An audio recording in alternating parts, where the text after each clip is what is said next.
Welcome to DRS career classes.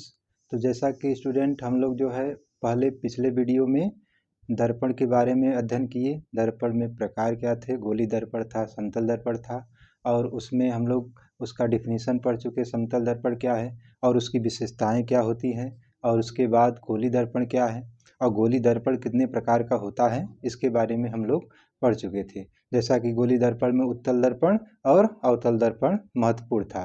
तो गोली दर्पण में यहाँ पर जो उत्तल दर्पण होता है, उत्तल दर्पण में क्या था, इसमें जो दबा हुआ पृष्ठ था उस पर पालिश या कलई किया गया था, और जो उसका उभरा हुआ पृष्ठ था उससे प्रकाश का परावर्तन होता था।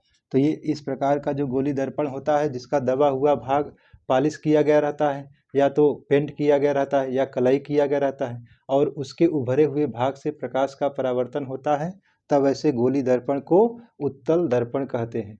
और ऐसा गोली दर्पण जिसमें उभरे हुए भाग को पालिश किया गया होता है और जो दबा हुआ भाग है उससे प्रकाश का परावर्तन होता है, तब इसे हम लोग कहते हैं ये अवतल दर्पण है। ये अवतल दर्पण है जिसमें दबा हुआ पृष्ठ से प्रकाश का परावर्तन होता है, और जो उभरे हुए भाग से प्रकाश का परावर्तन होता है वह उत्तल दर्पण होता है। और जैसा कि हम लोग इसे कल एक ट्रिक के माध्यम से भी याद किए थे, यहाँ पर है उत्तल दर्पण, ऊ से होता है उत्तल दर्पण, ऊ से है उभरा हुआ पृष्ठ। तो यहाँ उभरा हुआ पृष्ठ से प्रकाश का परावर्तन होता है उत्तल दर्पण में, और अवतल दर्पण में दबे हुए भाग से प्रकाश का परावर्तन होता है। तो ये हम लोग उस पिछले वीडियो में इसका परिभाषा और उत्तल दर्पण का अवतल दर्पण का दोनों का हम लोग पढ़ चुके थे। तो आज हम लोग जो है इसकी समतल दर्पण पर आधारित कुछ प्रश्नों को हल करने जा रहे हैं, जिस पे सवाल प्रश्न में आते हैं। तो यहाँ पर कुछ सवाल लिखे गए हैं, जिसका जो है हम लोग प्रतिबिंबों की संख्या ज्ञात करना है कि कितने प्रतिबिंब बनते हैं दो समतल दर्पण के बीच में, कितना कोण होगा, और उस कोण के आधार पर और जो प्रतिबिंब होगा किसी वस्तु का उसके अंदर कितने बनेंगे, इसको ज्ञात करने के लिए यहाँ पर हम लोग सूत्र भी देखेंगे, और इस सवाल को किस तरीके से लगाते हैं इसको भी हम लोग पढ़ने जा रहे हैं। तो यहाँ पर पहला सवाल क्या है, इसमें लिखा है कि दो समतल दर्पण के बीच 72 अंश का कोण है, तो बताइए कि इसमें प्रतिबिंब की संख्या कितना होगा, वही ज्ञात करना है प्रतिबिंब की संख्या। तो इसमें दो समतल दर्पण है और उनके बीच में कितना है, 72 अंश का कोण है। जैसे मान लीजिए पहला समतल दर्पण है, ये M1 मान लेते हैं, और दूसरा समतल दर्पण है इसे हम मान लेते हैं यहाँ पर इस तरह से रखा गया है, M2 है। ये दोनों समतल दर्पण के बीच में है 72 अंश का कोण, और इसी के बीच में कोई अगर मान लीजिए वस्तु है, ये जो है वस्तु रखा गया है। अब ये पूछा जा रहा है कि जो वस्तु है जो इस पहला समतल दर्पण M1 और दूसरा समतल दर्पण M2 के बीच में रखा गया है, जो कि 72 अंश के कोण पर रखा गया है, इस वस्तु का जो इस दोनों दर्पण में प्रतिबिंब बनेगा उसकी संख्या पूछा गया है पहले प्रश्न में। तो इसे हम कैसे ज्ञात करेंगे, तो इसमें एक फार्मूला होता है, यहाँ पर प्रतिबिंब की संख्या, या फिर कह दें नंबर ऑफ इमेज। नंबर माने संख्या, ऑफ माने का होता है, और इमेज मतलब यहाँ पर प्रतिबिंब। तो प्रतिबिंब की संख्या क्या होगा, इसका सूत्र है 360 अंश बटे थीटा। 360 अंश बटे थीटा, इसको जो है हम लोग हल करते हैं। थीटा का मान इस प्रश्न में यहाँ पर 72 अंश यहाँ दिया गया है, यही थीटा का मान होता है यहाँ पर। तो इसमें हम रखते हैं, कितना आएगा, 360 अंश बटे 72 अंश। यहाँ पर क्या होगा, कट जाएगा, 36 का 36 होता है, 36 दूना 72 होता है, और ये 2 से कटा देंगे 10 में, 10 से तो क्या आएगा 5, यहाँ पर आ गया 5। लेकिन यहाँ पर आपको ध्यान रखना होगा, जब भी अगर हम लोग प्रतिबिंब की संख्या ज्ञात कर रहे हैं, अगर वह जो है जो प्रतिबिंब की संख्या विषम अगर आती है, अगर विषम आती है तो यहाँ पर एक हम इसमें घटा देते हैं। तो एक घटा देते हैं तब ये आता है हमारा आंसर 4। तो ये 4 प्रतिबिंब की संख्या हुआ। तो जब भी ये जो फार्मूला है 360 बटे थीटा, तो 360 बटे थीटा जो है इसको डिवाइड करने पर अगर यह सम संख्या आता है तब तो वही आंसर हो जाएगा। अगर इसका मान विषम आता है, अगर इसका मान विषम आता है तो उसमें से एक घटा देते हैं तब ये आंसर हो जाता है। और जब ये 360/θ का मान दशमलव में अगर आता है, जैसे 2.33 है, तो इसका जो मान होगा प्रतिबिंब संख्या, इस दशमलव वाले पार्ट को छोड़ देते हैं और जो ये पूर्णांक रहता है यही आपका प्रतिबिंब की संख्या होती है। ये 3 तरह से प्रश्न बनते हैं। तो पहला प्रश्न क्या था, 2 समतल दर्पण के बीच 72 अंश का कोण था और प्रतिबिंब की संख्या पूछा गया था। तो इसमें क्या था कि सूत्र है प्रतिबिंब की संख्या बराबर क्या होता है 360/θ। थीटा का मान प्रश्न में दिया था 72 अंश का कोण, तो यहाँ पर 72 रख दिए, तो 36 से का 36, 36 दूना 72, यहाँ पे एक जीरो था 10 हो गया और ये 2 बचा, 2 से कटा देंगे 10 तो 5 आएगा। और 5 क्या है, विषम संख्या होती है। और जो कि यहाँ पर हम लोग फार्मूला देख रहे हैं कि अगर ये 360/θ का मान विषम आता है तो उसमें से एक घटा देते हैं, एक घटाने पर जो आता है वही आपके प्रतिबिंब की संख्या होती है। तो यहाँ पर हमें प्रतिबिंब की संख्या 4 प्राप्त हो गया। ऐसे ही अब दूसरा प्रश्न हल करने जा रहे हैं हम लोग। तो दूसरा प्रश्न में क्या है कि इसमें प्रश्न वही है, लैंग्वेज वही है कि 2 समतल दर्पण है और उनके बीच में जो कोण है, कितने अंश का कोण बना है दोनों समतल दर्पण के बीच में, 60 अंश का कोण। और इसमें पूछा है वही प्रश्न रहेगा, प्रतिबिंब की संख्या ज्ञात करना है इसमें। तो इसमें क्या हो जाएगा, प्रतिबिंब की संख्या, तो प्रतिबिंब की जो संख्या होगा, प्रतिबिंब की संख्या जो होगा, इसका सूत्र सब लोग जानते हैं 360/θ। तो थीटा का मान यहाँ पर कितना दिया गया है, 60 अंश, यहाँ 60 अंश रख देंगे तो कटा देंगे, 0 से 0 कट गया, 6 से 36 कटा देंगे, 6 के 36 हो जाएगा, 6 आ गया। अब हमें यही देखना होगा कि अगर ये 6 है, 6 आया है तो ये सम संख्या होता है, ये सम संख्या है, सम संख्या। तो सम संख्या जब आ जाता है तो वही आपका आंसर हो जाता है, यही आपका आंसर हो जाएगा। सूत्र जो है, अगर ये दोनों डिवाइड करने पर, थीटा से डिवाइड करने पर अगर सम संख्या आता है तो आपका यही आंसर हो जाएगा। और अगर विषम संख्या आता है तो यहाँ पर एक घटाते हैं तब आपका आंसर प्राप्त होता है। तो दूसरे का जो प्रश्न का आंसर कितना हो गया, 6। इसका मतलब है कि जो 2 समतल दर्पण, जैसे ये समतल दर्पण मान लीजिए है ये, और इन दोनों के बीच में अगर 60 अंश का कोण, ये 90 रहता है, परपेंडिकुलर होता है, 90 अंश का कोण बनता है। इसको जब झुकाते हैं तो यहाँ पर 60 अंश का कोण बनेगा। तो 2 समतल दर्पण के बीच में अगर 60 अंश का कोण बनता है तो यहाँ पर कोई वस्तु रखेंगे दोनों के बीच में, तो उसके प्रतिबिंब की संख्या कितनी होंगी, 6। यहाँ पर 6 आता है। और अगला प्रश्न है, जब 2 समतल दर्पण के बीच में कितने अंश का कोण बना हो, 100 अंश का कोण बना होता है, तब उसमें प्रतिबिंब की संख्या ज्ञात करना है। तो वही सूत्र है प्रतिबिंब की संख्या, या फिर कह दें नंबर ऑफ इमेज, एन से नंबर ऑफ इमेज मान लीजिए। तो ये 360/θ, तो 360/θ का मान दिया है 100 अंश है, एक जीरो कट गया और 10 से भाग देंगे 36 में, तो एक जीरो है तो दशमलव एक अंक के बगल में, तो यहाँ 3.6 हो गया। अब यहाँ पर ये जो संख्या हमें प्राप्त हुआ है, ये जो है दशमलव की संख्या प्राप्त हुई है।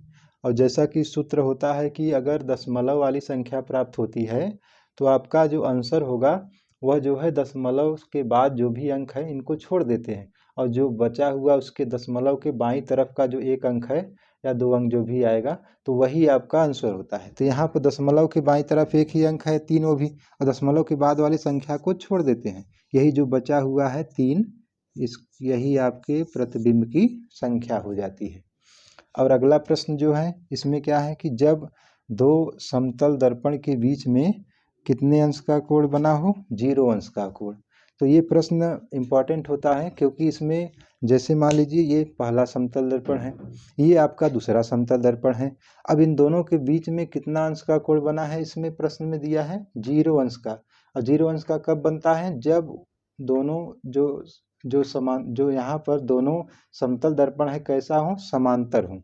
अब समांतर कैसे होगा, तो इसमें क्या है कि पहला समतल दर्पण, ये दूसरा समतल दर्पण, ये अभी है 90 अंश का कोण, धीरे धीरे घटाते जाएंगे तो यहाँ पर 80 अंश का होगा, फिर 70 अंश का होगा, फिर 60 अंश का, ऐसे 45 अंश का, फिर कम होते होते धीरे धीरे 10 आ जाएगा, फिर 5 अंश आ जाएगा, फिर 4 अंश, 3 अंश, 2 अंश, 1 अंश, फिर यहाँ पर 0।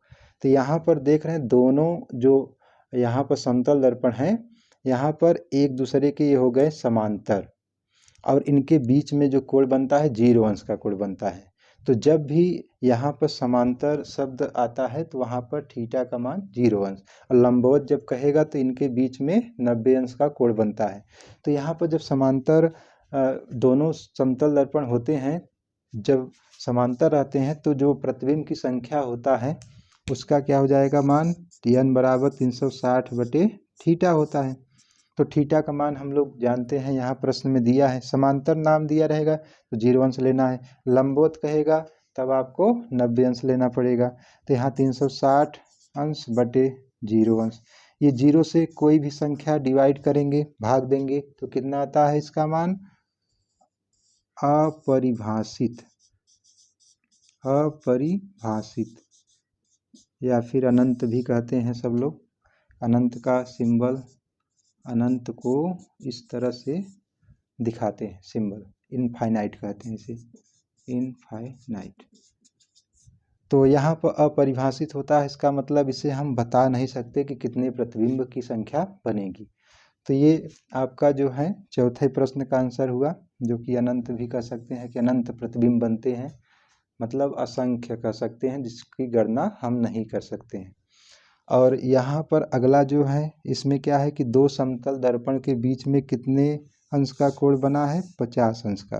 तो इसमें प्रतिबिंब की संख्या कैसे ज्ञात करेंगे, n बराबर 360 बटे थीटा, थीटा का मान दिया है 50 अंश है, 360 बटे थीटा का मान 50 अंश हो गया, एक 0 से कट गया, 5 से कटा देंगे 36 को, तो 36 को 5 से जब भाग देते हैं तो 5 सते 35, यहाँ पर बचा 1, अब हासिल यहाँ 5 सते 35 हो गया, फिर दशमलव लगा देंगे तो वहाँ पर 1 बचा हुआ था वो 10 हो गया। अब 10 होने से 5 से 10 में डिवाइड करेंगे तो आ जाएगा 5 दूनी 10, ये 7.2 आया।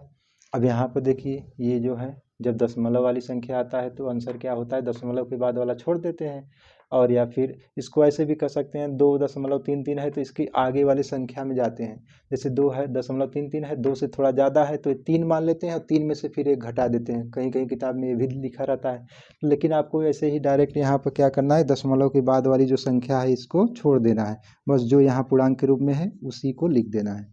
यही आपका आंसर हो गया कि 7 प्रतिबिंब बनेगा। कब बनेगा 7 प्रतिबिंब, दो समतल दर्पणों के बीच में, जब दोनों के बीच में कितने अंश का कोण बना हो, 50 अंश का कोण बना होता है। तो इस तरह से आपके न्यूमेरिकल पूछे जाते हैं दर्पण पर आधारित। और यही प्रश्न अगर आपको पूछा जाए कि जब दो समतल दर्पणों के बीच, या जब दो समतल दर्पण एक दूसरे के लंबवत होते हैं तब कितना प्रतिबिंब की संख्या होता है। जैसे ये समतल दर्पण है, ये भी समतल दर्पण है, ये मान लीजिए पहला समतल दर्पण यहाँ से यहाँ तक रखा गया इस तरह से, और दूसरा समतल दर्पण ऐसे रखा गया उसके ऊपर परपेंडिकुलर लंबवत, M2 मान लीजिए है। अब इनके बीच में कितने अंश का कोण है, 90 अंश का कोण, जो कि इसे लंबवत कहते हैं, कि दोनों जो यहाँ पर दोनों दर्पण है एक दूसरे के लंबवत हैं। अब यहाँ पर कोई भी वस्तु है तो इसका प्रतिबिंब यहाँ भी कुछ बनेगा, यहाँ भी, वहाँ से परावर्तन होता रहेगा, प्रतिबिंब बनता रहता है। तो इसमें हम लोग अगर ये ज्ञात करना है कि वस्तु जो है उसका कितना प्रतिबिंब बनेगा जब दोनों समतल दर्पण एक दूसरे के लंबवत होते हैं, तो ये फार्मूला क्या होगा, n बराबर 360 बटे थीटा, 360 बटे थीटा का मान कितना है, 90 अंश, 90 अंश रख देंगे, एक 0 से कट गया, 9 चौक 36, 4 आ गया। अब 4 आ गया, क्या यही आंसर होगा, तो बिल्कुल सही है, क्योंकि यहाँ पर 4 क्या होता है, एक सम संख्या है, और सम संख्या यहाँ पर देखिए, सम संख्या अगर आता है तो आपका वही आंसर हो जाता है। अगर यही विषम होता तब एक घटा देते, आपका आंसर हो जाता। तो यहाँ पर इस तरह से प्रश्न, दर्पण पर आधारित कुछ प्रश्न पूछे जाते हैं, जो कि यहाँ पर हम लोग इसको देख चुके हैं। अब कुछ ऐसे भी यहाँ समतल दर्पण के कुछ उपयोग हैं, यूजेज हैं, इसका यूज कहाँ कहाँ हम लोग करते हैं समतल दर्पण का। इसे प्लेन मिरर कहते हैं, प्लेन मिरर, तो इसका प्रयोग कहाँ कहाँ करते हैं? तो पहला इसका प्रयोग अगर आप देखें तो घर में ही श्रृंगार दर्पण के रूप में इसका प्रयोग किया जाता है। सब लोग जो है अपना चेहरा देखने के लिए इसका प्रयोग करते हैं, श्रृंगार करने के लिए इसका प्रयोग करते हैं। तो एक साज सज्जा के लिए, मतलब अपने बालों को संवारने के लिए पहला इसका दर्पण का प्रयोग किया जाता है घरों में। और दूसरा प्रयोग अगर देखें तो दूसरा प्रयोग क्या है? पनडुब्बी जो होती हैं, पनडुब्बियों में बाहर की वस्तु को देखने के लिए परिदर्शी के रूप में किसका प्रयोग करते हैं? समतल दर्पण का। ये परिदर्शी आपके लिए नया हो सकता है शब्द, ये क्या है इसके बारे में सुनिए। पनडुब्बी जानते होंगे सब लोग कि ये पानी के अंदर जो है, पानी के अंदर चलता है। परिदर्शी क्या है? पेरिस्कोप क्या है? ये यंत्र क्या होता है, इस तरह से बनता है, जेड जैसा, जैसे जेड होता है इस तरह से यंत्र होता है। और यहाँ पर इसमें समतल दर्पण यहाँ पर लगा रहता है, जो यहाँ पर जेड की तरह ये परिदर्शी होता है यंत्र, पेरिस्कोप। और ये जो है एक दर्पण यहाँ लगा, ये मान लीजिए M1 पहला समतल दर्पण है और ये यहाँ पर दूसरा समतल दर्पण है M2। और ये जो है एक नली की तरह होता है, पाइप की तरह। और यहाँ पर आपका जो है एक लेंस लगा रहता है, उत्तल लेंस, यहाँ भी उत्तल लेंस लगा रहता है।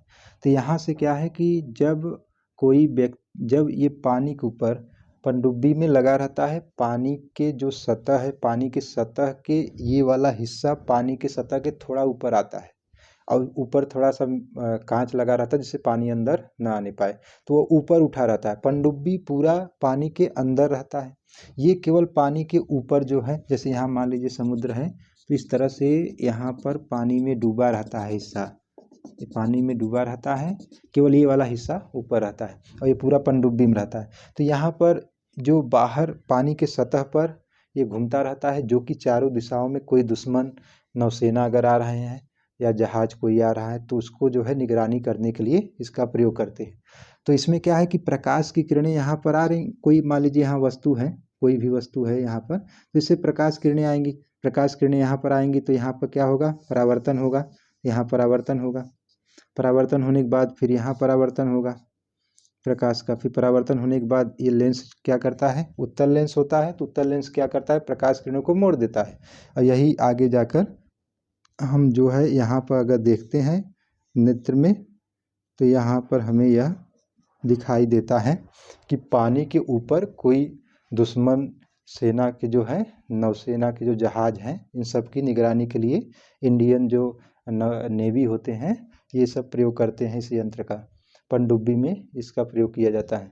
इसे जो है हम लोग क्या नाम देते हैं? पेरिस्कोप इसका नाम होता है, पेरिस्कोप कहते हैं। तो इस तरह से यहाँ पर समतल दर्पण दो जगह इसका प्रयोग किया जाता है। तो इसमें यहाँ पर लिखा है ना पेरिस्कोप में इसका यूज करते हैं। और ये तीसरा इसका उपयोग है कि मापन यंत्रों में सूचक जो पॉइंटर होते हैं कि ठीक नीचे इसका प्रयोग किया जाता है। इसका मतलब है जैसे आप लोग देखे होंगे अमीटर है या वोल्टमीटर है, जिससे जो है धारा वारा मापते हैं, तो उसमें क्या रहता है कि इस तरह से बॉक्स रहता है। अमीटर आप ज़्यादातर दुकानों में देखे होंगे पीले रंग का होता है, और उसमें जो है इस तरह से यहाँ पर घुमाने के लिए, ऐसे घुमाने के लिए जो है रहता है, रोटेट करने के लिए।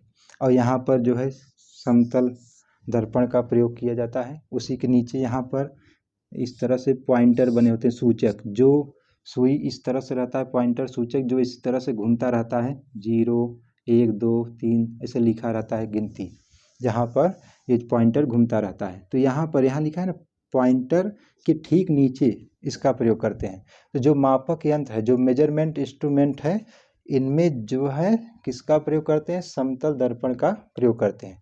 ये पॉइंटर जो है जब उसका प्रतिबिंब उसके ठीक नीचे आ जाता है, ये जो पॉइंटर है, सूचक है, इसका जो प्रतिबिंब है ठीक इसके जब नीचे आ जाता है तब माना जाता है कि यह जो है शुद्ध माप बता रहा है। तो इस तरह से जो है हम लोग क्या क्या पढ़ चुके हैं इसमें हम लोग कुछ पहले जो है समतल दर्पण के बारे में पढ़ चुके ही थे, परिभाषा उसका पढ़ चुके थे, उसकी क्या विशेषता है उसको पढ़ चुके थे।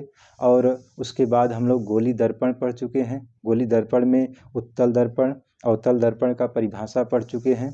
और क्या है कि इसमें हम लोग जो यहाँ पर समतल दर्पण पर आधारित कुछ प्रश्न थे, उनको जो है यहाँ पर हल किया गया है, जो कि प्रतिबिंबों की संख्या इसमें निकाला जाता है कि कैसे हम प्रतिबिंब की संख्या प्राप्त करेंगे जब दो समतल दर्पणों के बीच में कितने अंश का कोण दिया रहेगा, कोई भी अंश का कोण दिया रहेगा, तो आपको कैसे ज्ञात करना है, इसके बारे में हम लोग अध्ययन किए। और फिर यहाँ पर हम लोग क्या अध्ययन किए कि समतल दर्पण का उपयोग कहाँ करते हैं। इसका उपयोग कहाँ करते हैं, श्रृंगार दर्पण के रूप में घरों में यूज करते हैं, चेहरा देखने के लिए, बाल बनाने के लिए, और यहाँ पर पनडुब्बियों में बाहर की वस्तु को देखने के लिए परिदर्शी पेरिस्कोप के रूप में, यहाँ पर जैसे दुश्मन की जो नावें हैं उनको पानी के अंदर छिपकर ही बाहर से ही देख लेना, इस तरह से जो है पेरिस्कोप के रूप में प्रयोग किया जाता है। और मापन यंत्रों में जो अमीटर है, वोल्टमीटर है, इस तरह से इसमें जो है इसी के ठीक नीचे जो पॉइंटर होता है सूचक, इसी के ठीक नीचे इसका प्रयोग किया जाता है। तो आज की क्लास में इतना ही हम लोग अध्ययन किए हैं। अब आगे का जो नेक्स्ट टॉपिक होगा वो अगले दिन आपको पढ़ाया जाएगा।